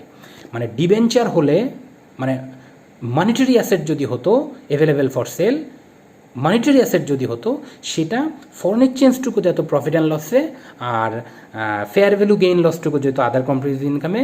আর যদি ইকুইটি ইনস্ট্রুমেন্ট হতো, অর্থাৎ নন মনিটারি অ্যাসেট হতো, সেটা ফরেন এক্সচেঞ্জটুকু এবং ফেয়ার ভ্যালু গেইন লস দুটোই কিন্তু আদার কম্প্রিহেন্সিভ ইনকামে যেত। এখন যে IFRS 9-এর নতুন ক্লাসিফিকেশন, সেটা আমি IFRS 9 যদি কেউ পড়ে থাকেন, সেটা আসলে বুঝতে অনেক বেশি সহজ হতো। আমি চেষ্টা করব ইনশাল্লাহ নেক্সট ক্লাসে IFRS 9টাকে কভার করতে। বাট আমি একটু বলে রাখি, IFRS 9-এর যে নতুন ক্লাসিফিকেশান, যে তিনটা class, amortise cost, fair value through profit and loss and fair value through other comprehensive income, তখন fair value through other comprehensive ইনকামে দুইটা ক্লাস করেছে। একটা ক্লাস করেছে রিসাইক্লিং করা যাবে এই ধরনের ফাইন্যান্সিয়াল অ্যাসেট, আর রিসাইক্লিং করা যাবে না সেই ধরনের ফাইন্যান্সিয়াল অ্যাসেট। আসলে আমি যেটা বলছি যে একটা ক্যাটাগরি অ্যাসেট আছে আদার কম্প্রিহেন্সিভ ইনকাম যেটা IFRS 9-এর, সেটা হচ্ছে রিসাইক্লিং ক্যাটাগরি অ্যাসেট, আর একটা হচ্ছে নো রিসাইক্লিং। আমি আপনাদেরকে একটু 2 মিনিট সময় নিয়ে আপনাদেরকে জিনিসটা বুঝাই। আমরা যখন কোনো property plant and equipment revaluation করি, আমরা জানি সেই প্রপার্টি প্ল্যান্ট অ্যান্ড ইকুইপমেন্টের যে রিভ্যালুয়েশন গেইনটা, সেই রিভ্যালুয়েশন গেইনটা কিন্তু প্রফিট অ্যান্ড লস দিয়ে যায় না। সেই প্রপার্টি প্ল্যান্ট অ্যান্ড ইকুইপমেন্টের যে রিভ্যালুয়েশন গেইনটা, সেটা আদার কম্প্রিহেন্সিভ ইনকাম দিয়ে আমরা একটা সেপারেট কম্পোনেন্টের ইকুইটি হিসেবে স্টেটমেন্ট অফ চেঞ্জ ইন ইকুইটিতে দেখাই। সেটা কিন্তু প্রফিট অ্যান্ড লস দিয়ে গেইনটা যায় না, যে আমরা আদার কম্প্রিহেন্সিভ ইনকাম দিয়ে নিয়ে ইকুইটির একটা সেপারেট কম্পোনেন্ট হিসেবে রিভেল রিজার্ভ হিসেবে আমরা দেখাই। এখন যখন সেই অ্যাসেটটা আলটিমেটলি ডিসপোজ করা হয়, তখন রিভ্যালুয়েশন রিজার্ভে যেই গেইনটা থাকে, রিভ্যালুয়েশন রিজার্ভ হিসেবে যেটা থাকে, আলটিমেট ডিসপোজালে সেই রিজার্ভটা কিন্তু আমরা আর প্রফিট অ্যান্ড লসে রিক্লাসিফাই করতে পারি না, অর্থাৎ প্রফিট অ্যান্ড লসে সেটাকে আর ব্যাক করাতে পারি না, সেটা উইদিন দ্য ইকুইটি ট্রান্সফার হয়, অর্থাৎ রিভ্যালুয়েশন রিজার্ভ থেকে ডিরেক্টলি সেটা রিটেন আর্নিংসে যায়। ওটা কিন্তু প্রফিট অ্যান্ড লসে কিন্তু আমরা প্রফিট বা গেইন হিসেবে দেখাতে পারি না, কারণ IAS রিসাইক্লিংটা পারমিট করে না প্রপার্টি প্ল্যান্ট অ্যান্ড ইকুইপমেন্টের ক্ষেত্রে। যে ওই যে রিজার্ভের টাকাটা ওই ফিক্সড অ্যাসেট যেদিন ডিসপোজ হয়, সেই ডিসপোজাল ডেটে কিন্তু আমরা রিভ্যালুয়েশন রিজার্ভটা প্রফিট অ্যান্ড লসে ইনকাম হিসাবে ব্যাক করাতে পারি না, ওটা ডিরেক্ট ইকুইটির মধ্যে দিয়ে ট্রান্সফার হয়, রিভ্যালুয়েশন রিজার্ভ ডেবিট হয়ে আমার রিটার্ন আর্নিংস ক্রেডিট হয়। হাওয়েভার আমরা IAS 39-এর যে গাইডলাইনটা ছিল, সেখানে আমরা দেখেছি যে ফাইন্যান্সিয়াল ইনস্ট্রুমেন্টের ক্ষেত্রে যে কোনো একটা ইকুইটি শেয়ার ইনভেস্ট করেছি, সেটা এভেলেবেল ফর সেল রিজার্ভ হিসাবে আছে, এভেলেবেল ফর সেল রিজার্ভ হিসাবে আমরা আদার কম্প্রিহেন্সিভ ইনকাম দিয়ে রিজার্ভে জমা রেখেছি, কিউমুলেশন হয়েছে। এখন আমি কোনো একটা ডেটে যদি সেই শেয়ারটা সেল করি, যেই ডেটে সেল করলাম সেই ডেটে ওই যে অ্যাভেলেবেল ফর সেল রিজার্ভ হিসাবে যে শেয়ার ছিল, সেটা কিন্তু আমি রিসাইক্লিং করে প্রফিট অ্যান্ড লসে নিয়ে আসতে পারতাম। অর্থাৎ হচ্ছে যে ওই ডিসপোজাল ডেট শেয়ারের যে ডিসপোজাল ডেট সেই ডেটে যে রিজার্ভটা ছিল সেই রিজার্ভটা কিন্তু আমি প্রফিট অ্যান্ড লসে ইনকাম হিসাবে নিয়ে আসতে পারতাম এবং অ্যাকর্ডিংলি আমার কিন্তু ইপিএস বাড়ানোর সুযোগ থাকতো যে আমি এটা রিসাইক্লিংটা তখন IFRS 39-এ পারমিশন ছিল যে শেয়ার সেল করে যে রিজার্ভটা থাকবে সেই রিজার্ভটা ইকুইটির থেকে আমার প্রফিট অ্যান্ড লসে ব্যাক করানো যাবে ইনকাম হিসাবে, এটাদের ইপিএস বাড়ানো যাবে। বাট IFRS 9-এর যে নতুন গাইডলাইন সেক্ষেত্রে বলেছে যে ইকুইটি ইনস্ট্রুমেন্টের ক্ষেত্রে, অর্থাৎ যদি আমি কোনো ইকুইটি শেয়ারে যদি কোনো ইনভেস্ট করি, সেটা যদি আমি আদার কম্প্রিহেন্সিভ ইনকাম দিয়ে সেই গেইনটা নেই, যদি আমি সেই গেইনটা নেই ইকুইটির শেয়ারের ক্ষেত্রে, সেই ক্ষেত্রে ওই শেয়ার ডিসপোজাল ডেটে আমার সেই রিজার্ভের যে গেইন যে রিজার্ভ হিসাবে রাখা ছিল সেটা কোনোভাবেই আর প্রফিট অ্যান্ড লসে আনা যাবে না। That is no recycling category asset. It means equity শেয়ারে ইনভেস্ট করা হলে সেখান থেকে যে রিজার্ভের যে কিউমুলেটিভ ফিগারটা আছে গেইন হিসাবে, সেটাকে ডিসপোজাল ডেটে কোনোভাবেই রিক্লাসিফাই করে প্রফিট অ্যান্ড লস ইনকাম হিসাবে আনা যাবে না, ওই ইনকাম দ্বারা ইপিএস বাড়ানো যাবে না, ইনকাম হিসাবে আনা যাবে না। হাউএভার আদার কম্প্রিহেন্সিভ ইনকামের আর একটা ক্যাটাগরি আছে যেটা রিসাইক্লিং। ফর এক্সাম্পল, কোনো ডেট ইনস্ট্রুমেন্ট, কোনো ডিবেঞ্চার বা বন্ডে যদি আমি কোনো ইনভেস্ট করি, সেই বন্ড বা ডিবেঞ্চারকে যদি fair value through other comprehensive income ক্যাটাগরিতে আমরা ক্লাসিফাই করি, যেহেতু অপশান আছে যে contractual cash flow as well as disposal option, এই দুইটা অপশান মিট করার পর সেটা আমরা যদি ডিবেঞ্চার বা বন্ডটাকে যদি আমরা fair value through other comprehensive income ক্যাটাগরিতে মেজার করি, সেই ক্ষেত্রে ওটা যেহেতু মনিটারি অ্যাসেট, ডিবেঞ্চার অথবা বন্ড, সেইটার যে ফেয়ার ভ্যালু অ্যাডজাস্টমেন্টের ফলে যে আমার ফরেন এক্সচেঞ্জ ডিফারেন্সটা ক্রিয়েট হলো এক্সচেঞ্জ রেটের কারণে, সেই ফরেন এক্সচেঞ্জ গেইনটা কিন্তু প্রফিট অ্যান্ড লসে নেওয়া যাবে, কারণ সেটা রিসাইক্লিং পারমিট করে। ইট মিনস আমি ফেয়ার ভ্যালু তো আদার কম্প্রিহেন্সিভ ইনকামের ক্ষেত্রে দুইটা অ্যাসেট, একটা হচ্ছে ডিবেঞ্চার অথবা বন্ড ইনভেস্টমেন্ট অথবা ইকুইটি ইনভেস্টমেন্টের যে গেইন লস সেটা আমি আদার কম্প্রিহেন্সিভ ইনকাম দিয়ে রাখবো এবং ডিসপোজালেও আমি আদার কম্প্রিহেন্সিভ ইনকাম থেকে রিটার্ন আর্নিংসে সরাসরি নিব। তেমনিভাবে ওয়ারাজ এই ডেট ইনস্ট্রুমেন্টের ক্ষেত্রে, মানে ডিবেঞ্চার অথবা বন্ডে যদি আমি কোনো ইনভেস্ট করি, সেটার যে ফেয়ার ভ্যালু গেইন লস সেটাকে আমরা আদার কম্প্রিহেন্সিভ ইনকাম দিয়ে নিয়ে যাব এবং আদার কম্প্রিহেন্সিভ ইনকামে সেটা আমার কিউমুলেটিভ হতে থাকবে। বাট বন্ড এবং ডিবেঞ্চার যদি কোনো ডেটে সেল করি, সেল ডেটে ওই যে রিজার্ভটা যে জমা আছে সেই রিজার্ভটা আমি ডিসপোজাল ডেটে কিন্তু রিক্লাসিফাই করে প্রফিট অ্যান্ড লসে আনতে পারবো। অর্থাৎ শেয়ারের ক্ষেত্রে আমি কোনোভাবেই রিক্লাসিফাই করে প্রফিট অ্যান্ড লসে আনতে পারবো না রিজার্ভের টাকাটা, বাট বন্ড এবং ডিবেঞ্চারের ক্ষেত্রে যে আদার কম্প্রিহেন্সিভ ইনকাম আছে সেটা কিন্তু আমি রিক্লাসিফাই করে আনতে পারবো। যেহেতু বন্ড ডিবেঞ্চারের ক্ষেত্রে আমি আনতে পারবো, সেই কারণে বন্ড ডিবেঞ্চারের সাথে রিলেটেড যে মনিটারি অ্যাসেটের সাথে যে related foreign exchange gain loss সেটা প্রফিট অ্যান্ড লসে যাবে, আর ইকুইটি ইনস্ট্রুমেন্টের সাথে অর্থাৎ শেয়ারের সাথে যে related foreign exchange gain loss ট্রান্সলেশনের সেটা আদার কম্প্রিহেন্সিভ ইনকাম দিয়ে যাবে। তাহলে আমরা জেনারেলি যেটা বলতে পারি, ফরেন কারেন্সি ট্রানজ্যাকশানসের ক্ষেত্রে সাবসিকুয়েন্ট মেজারমেন্টে যখন আমি ট্রান্সলেশন করছি, সেই ট্রান্সলেশন গেইন এবং লসটা সমস্ত ক্ষেত্রে প্রফিট অ্যান্ড লসে যাবে, শুধুমাত্র IFRS 9 অনুযায়ী financial asset through other comprehensive income ক্যাটাগরিতে, যেটা non recycling category asset, that is শেয়ারের যে ইনভেস্টমেন্ট, সেখান থেকে যদি কোনো foreign exchange gain loss arise করে, সেইটা আমি প্রফিট অ্যান্ড লসে দেখাবো না, সেটা আদার কম্প্রিহেন্সিভ ইনকামে দেখাবো। এটাই হচ্ছে আমার ওভারঅল রিকগনিশন, আমার ফরেন কারেন্সি থেকে যে রিকগনিশন ক্রাইটেরিয়াটা হয়। এখন আমি আর একটা জিনিস বলার চেষ্টা করি নেক্সট সেশনে যাওয়ার আগে, সেটা হচ্ছে যে ফরেন কারেন্সি ট্রানজ্যাকশানস থেকে তিনভাবে ফরেন এক্সচেঞ্জ গেইন লস তিনটা ক্ষেত্রে রিকগনিশন হচ্ছে। একটা হচ্ছে প্রথমে তো আমি ইনিশিয়ালি রিকগনাইজ করলাম, তাহলে তিনটা ক্ষেত্রে আমার হচ্ছে, একটা হচ্ছে যে সাবসিকুয়েন্ট মেজারমেন্ট অর্থাৎ রিপোর্টিং ডেটে, ব্যালেন্স শিট ডেট, অথবা রিপোর্টিং ডেটে যে আউটস্ট্যান্ডিং যে অ্যামাউন্টটা থাকে অ্যাসেটস এবং লায়াবিলিটিস, সেইটা রিপোর্টিং ডেটে ক্লোজিং ডেটে ট্রান্সলেট করলে একটা এক্সচেঞ্জ ডিফারেন্স অ্যারাইজ করে, কারণ আমি ইনিশিয়ালি একটা ডেটে রিকগনাইজ করেছি, রিপোর্টিং ডেট আর একটা ডেট আছে, সেখান থেকে একটা, অথবা রিপোর্টিং ডেটের আগে ধরেন আমি জানুয়ারিতে একটা জিনিস কিনেছি, সেটার আমার ক্রেডিট পিরিয়ড 3 মাস ছিল, আমি মার্চে সেই জিনিসটাকে সেটেল করছি, মানে পেমেন্ট দিয়ে দিচ্ছি সাপ্লায়ারকে, তখন মার্চে আবার আর একটা রেট আছে। So within the reporting period যদি সেটেলমেন্ট হয়, সেক্ষেত্রেও কিন্তু একটা এক্সচেঞ্জ রেট ধরে আমাকে সেটেল করতে হবে, কারণ আমি তো দিব ডলারে। তো আমার ওই রেটের, যেই ডেটে আমি পেমেন্টটা দিচ্ছি উইদিন দ্য রিপোর্টিং পিরিয়ড, সেই ডেটে যদি আমার রেটটা ইনিশিয়াল ডেটের সাথে ডিফার করে, সেই ক্ষেত্রে কিন্তু আমার একটা ফরেন এক্সচেঞ্জ দিবে। তাহলে ওই ফরেন এক্সচেঞ্জ ডিফারেন্স গেইন লসটা হবে রিয়েলাইজ, কারণ আমার ইনিশিয়ালি আমি একটা ট্রানজ্যাকশন রিকগনাইজ করেছিলাম, এখন উইদিন দ্য রিপোর্টিং পিরিয়ডে আমি সেটা পেমেন্ট দিয়ে দিচ্ছি, তাহলে সেখান থেকে কিন্তু আমার একটা রিয়েলাইজ গেইন বা লস হচ্ছে, যে আমি 85 করে লায়াবিলিটি রিকগনাইজ করছিলাম, দেওয়ার সময় আমাকে 80 করে দিতে হচ্ছে, তাহলে আমার গেইন।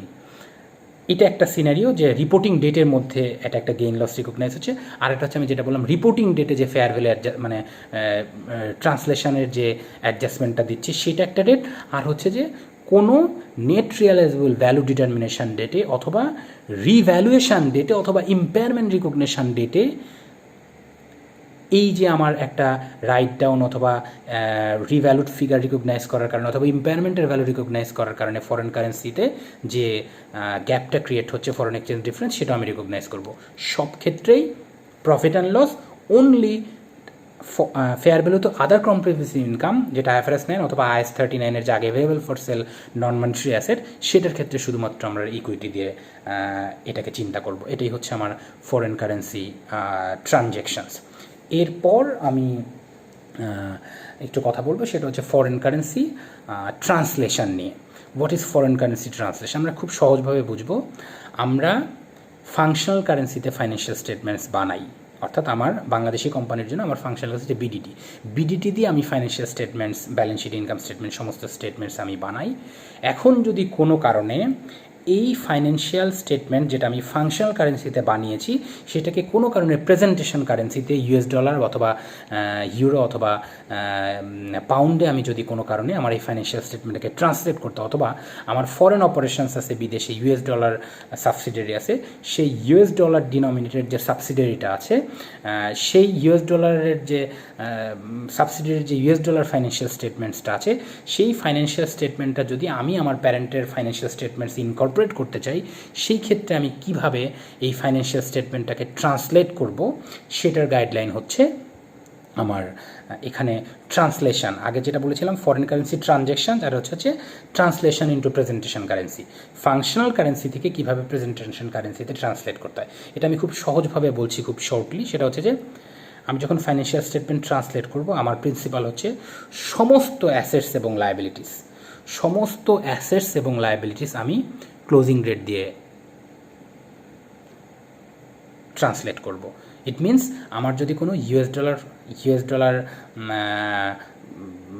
ফাইন্যান্সিয়াল স্টেটমেন্ট থাকে, অথবা বাংলাদেশি কারেন্সিতে ফাইন্যান্সিয়াল স্টেটমেন্ট থাকে, সেটা যদি US ডলারে আমাকে প্রেজেন্ট করতে হয়, সেক্ষেত্রে আমি সমস্ত ব্যালেন্স শিটের অ্যাসেট লায়াবিলিটিকে ক্লোজিং ডেট, রিপোর্টিং ডেটের যে রেট, আমি 31 ডিসেম্বরের যে foreign exchange rate between US dollar আর বাংলাদেশি কারেন্সি, ধরেন আমি 10 লাখ টাকার একটা ব্যালেন্স শিট, অ্যাসেট এবং লায়াবিলিটি আমি বাংলাদেশি কারেন্সিতে প্রিপেয়ার করেছি, সেটা আমি এখন US ডলার কারেন্সিতে প্রেজেন্ট করব। তখন আমি 85 রেট দিয়ে সমস্ত অ্যাসেট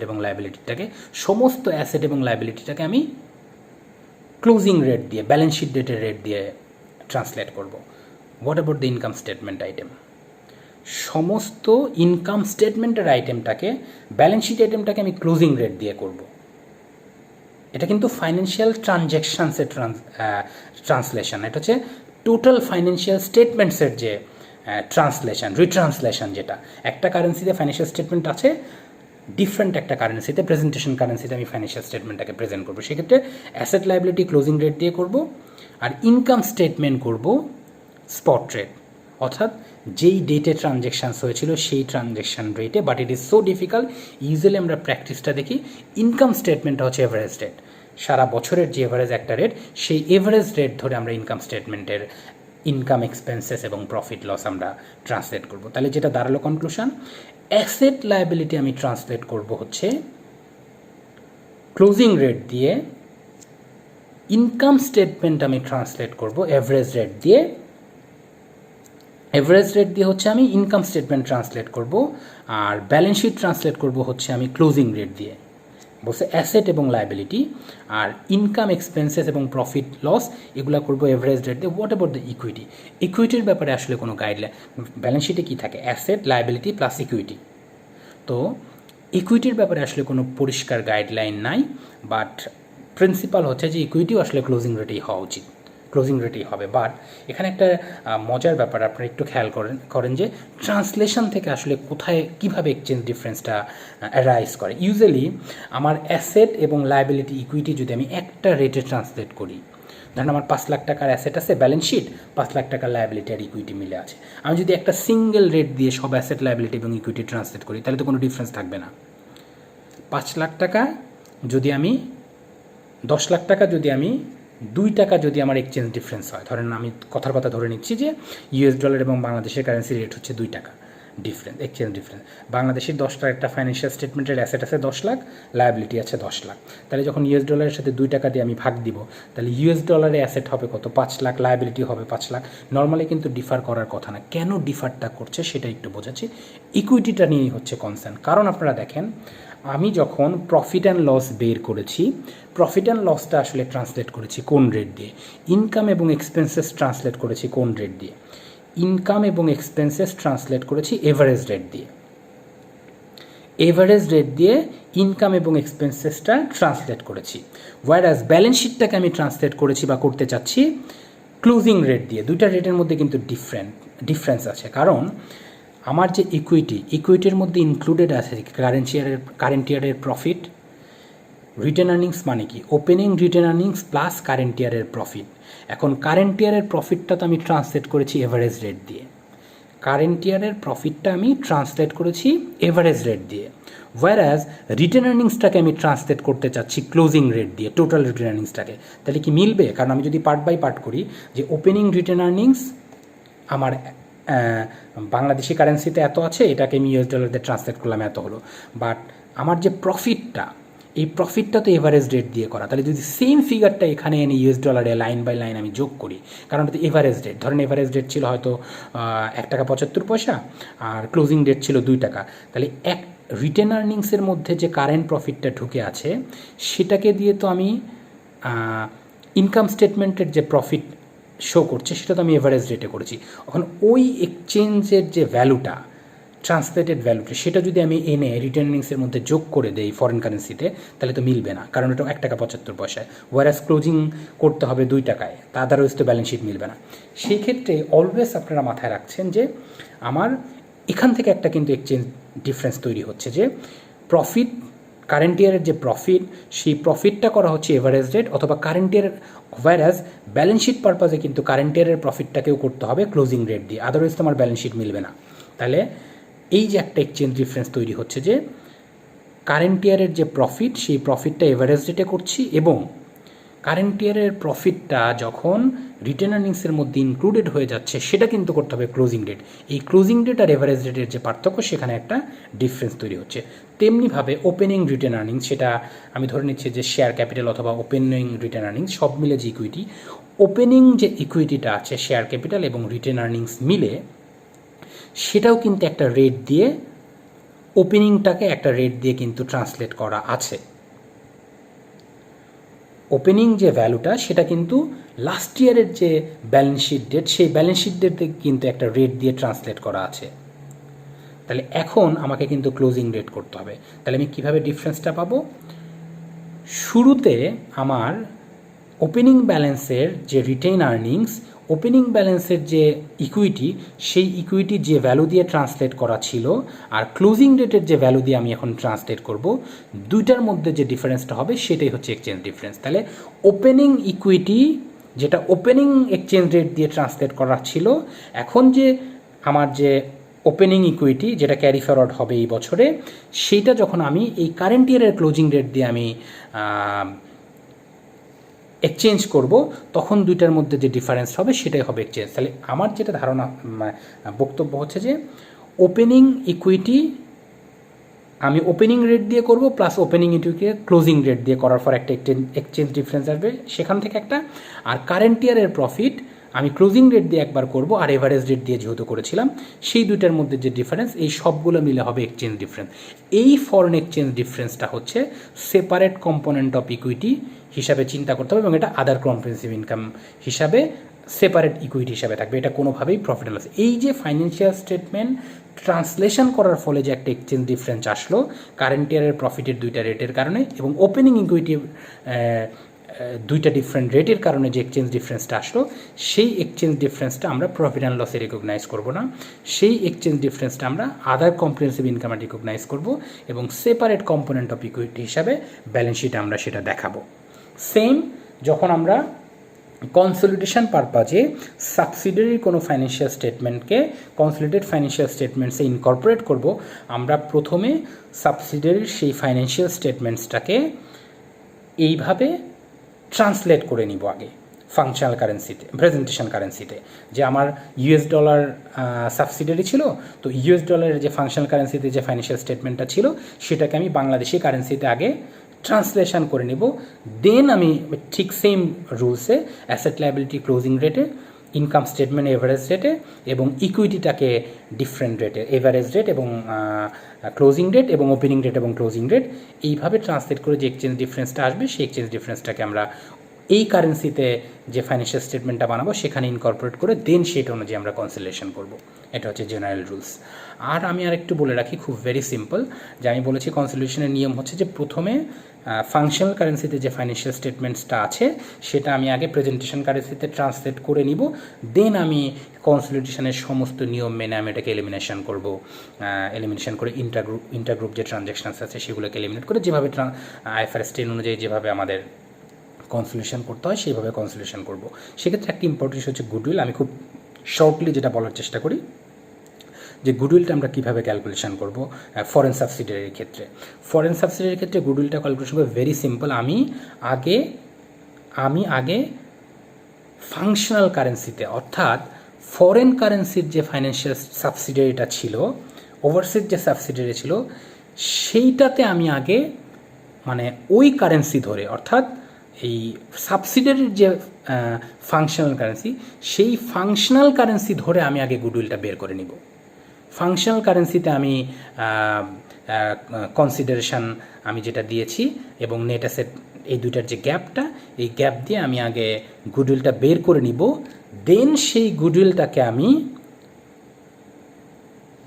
গুডউইলটা যখন রিকগনিশন হয়েছিল, সেই রিকগনিশন ডেটে গুডউইলের একটা ভ্যালু ছিল, ডেট অফ অ্যাকুইজিশনে, সেটা একটা গুডউইল জেনারেট হয়েছিল। সেই গুডউইলটাকে আমাদের অ্যাকুইজিশন ডেটের যে এক্সচেঞ্জ রেট ছিল সেই এক্সচেঞ্জ রেট দিয়ে আমি আগে প্রথমে ভাগ করে নিয়ে আমি তখন অ্যাকুইজিশন ডেটের ফরেন কারেন্সি গুডউইলটা বের করব। আমি গুডউইলটাকে ক্যালকুলেশন করব কিন্তু ফাংশনাল কারেন্সিতে, অর্থাৎ সাবসিডিয়ারির যে ফাংশনাল কারেন্সি সেই কারেন্সিতে গুডউইলটা ক্যালকুলেশন করার পরে দেন আমি সেটাকে এক্সচেঞ্জ রেট দিয়ে, অ্যাকুইজিশন ডেটের এক্সচেঞ্জ রেট দিয়ে আমি সেটাকে ট্রান্সলেট করব। দেন এই যে গুডউইলটা বের হয়েছিল অ্যাকুইজিশন ডেটে, সেই গুডউইলটাকে ক্লোজিং ডেটে অর্থাৎ রিপোর্টিং ডেটের যে এক্সচেঞ্জ রেট, সেই এক্সচেঞ্জ রেট দিয়ে আমি ট্রান্সলেট করব। ওই যে ডেট অফ অ্যাকুইজিশনের যে ফরেন কারেন্সি গুডউইল এবং রিপোর্টিং ডেটের যে ফরেন কারেন্সি গুডউইল ট্রান্সলেট করার ফলে এই দুইটা গুডউইলের যে গ্যাপটা সেটা এক্সচেঞ্জ ডিফারেন্স হিসেবে রিকগনাইজ হবে, এবং সেই এক্সচেঞ্জ ডিফারেন্সটাও আদার কম্প্রিহেনসিভ ইনকামে যাবে, কোনোভাবে প্রফিট অ্যান্ড লসে যাবে না। এটাই হচ্ছে আমার ফরেন কারেন্সি নিয়ে ডিসকাশন। এবং আমি লাস্ট একটা কথা যেটা আপনাদের বলি, অনেকে আমাকে এটা নিয়ে আসলে প্রশ্ন করে থাকে, অনেকের মধ্যে কনফিউশন আমি দেখি, বিশেষ করে ফরেন কারেন্সি ক্যাশ ফ্লোর ক্ষেত্রে আমাকে অনেকেই যেটা বলেছেন যে আমরা জানি অনেকের মধ্যে একটা কনফিউশন, অনেকে কনফিউজ হয়ে যান যে আসলে কী করবেন। আমরা জানি যে foreign currency adjustment is not foreign কারেন্সির যে আমরা অ্যাডজাস্টমেন্টটা দিচ্ছি, আনরিয়েলাইজ যে অ্যাডজাস্টমেন্টটা, রিপোর্টিং ডেটে যে অ্যাডজাস্টমেন্টটা দিচ্ছি মনিটারি অ্যাসেট এবং লায়াবিলিটি, সেটা কিন্তু কোনোভাবেই ক্যাশ ফ্লো না। অতএব মনিটারি অ্যাসেট এবং লায়াবিলিটির ক্ষেত্রে যে ফরেন কারেন্সি গেইন লস, সেটা কিন্তু ক্যাশ ফ্লোতে এফেক্ট হবে না, কোনোভাবেই না, কারণ এটা ক্যাশ ফ্লো না। হাওয়েভার যদি কোনো ফরেন কারেন্সি, আমার কোনো ফরেন কারেন্সি ব্যাঙ্ক অ্যাকাউন্ট থাকে এবং সেই ব্যাংকে ফরেন কারেন্সি আমি হোল্ড করি, সেই ক্ষেত্রে আসলে কি হবে? কারণ খেয়াল করার চেষ্টা করেন, আমার একটা ফরেন কারেন্সি অ্যাকাউন্ট আছে, ফরেন কারেন্সি অ্যাকাউন্টসে আমার $10,000 আছে। তো আমি যখন ইনিশিয়ালি টাকাটা রেখেছিলাম ফরেন কারেন্সিতে, তখন কিন্তু আমি ওই ডলারটা কী করেছিলাম, $10,000 ডলার ছিল, আমি 85, তখন আমার এক্সচেঞ্জ রেট ছিল 85 রেট দিয়ে কিন্তু আমি ট্রান্সলেট করে আমার ফাংশনাল কারেন্সির যে বুকস অফ অ্যাকাউন্টসে সেখানে ব্যাংক লেজারে কিন্তু আমি 8,50,000 টাকা আমি ব্যাংক ব্যালেন্স দেখিয়েছি। বাট রিপোর্টিং ডেটে যদি সেই ফরেন কারেন্সির এক্সচেঞ্জ রেট যদি 85 না থেকে 80 হয়ে যায় অথবা 90 হয়ে যায়, তাহলে আমি কী করব? সেই ক্ষেত্রে আমাকে অবশ্যই এটা ট্রান্সলেট করতে হবে। কীভাবে ট্রান্সলেট করব?